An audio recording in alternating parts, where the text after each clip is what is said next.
हाँ दोस्तों, पुराणों में गौ माता को साक्षात देव की संज्ञा दी गई है। माना जाता है कि कामधेनु का हर अंश मानव मात्र के लिए वरदान है। पर हर गृहस्थी की रसोई में पहली रोटी गौ माता के नाम से निकाली जाती थी। लेकिन कुछ सुख और दुख से जुड़ा कोई धार्मिक काम या फिर अनुष्ठान गौ माता का ग्रास निकाले बिना पूरा नहीं होता था। इसके बावजूद गौ माता के झुंड को कचरे के ढेर पर जूठन से पेट भरना पड़ता है। मन में प्रश्न आना स्वाभाविक है कि आखिर गौ माता की आज ऐसी दुर्गति क्यों है। इस प्रश्न का उत्तर माँ पार्वती के श्राप से जुड़ा है। तो चलिए दोस्तों, इस वीडियो को पूरा देखना।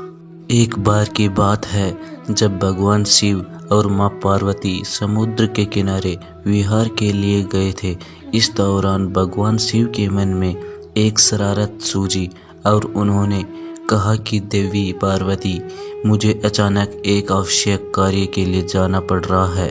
मैं कार्य पूर्ण होते ही शीघ्र आपके पास आता हूँ। आप यहीं मेरी प्रतीक्षा कीजिएगा। असल में भगवान शंकर माता पार्वती को परेशान करना चाहते थे। भगवान शिव की बात मानकर माता पार्वती अकेले ही समुद्र तट पर बैठकर उनकी प्रतीक्षा करने लगी और इसी तरह शाम हो गई। उस दिन तीज की तिथि थी। जब रात तक शिवजी नहीं लौटे तो माँ पार्वती ने समुद्र तट पर ही रेत की शिवलिंग का निर्माण किया और आसपास उपलब्ध पूजन सामग्री से शिवजी की रात भर निर्जल और निराहार उपासना की और व्रत संपन्न किया।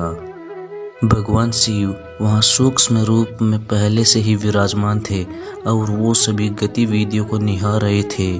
सुबह होते ही माँ पार्वती से समुद्र में रेत की शिवलिंग और पूजन सामग्री को विसर्जित कर दिया। इसके थोड़ी देर बाद ही शिवजी प्रकट हो गए और बोले कि हे देवी पार्वती, आपने कल तीज की तिथि पर मेरी पूजा नहीं की। पार्वती जी ने कहा कि भगवान, मैंने आपकी पूजा की है और अभी सामग्री विसर्जित की है।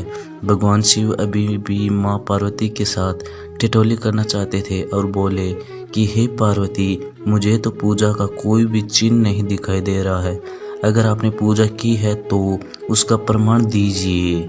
शिवजी की बात सुनकर माता पार्वती ने आसपास देखा और उन्हें वहाँ एक गाय खड़ी दिखाई दी। उन्होंने भगवान शिव से कहा कि ये गाय मेरी साक्षी है।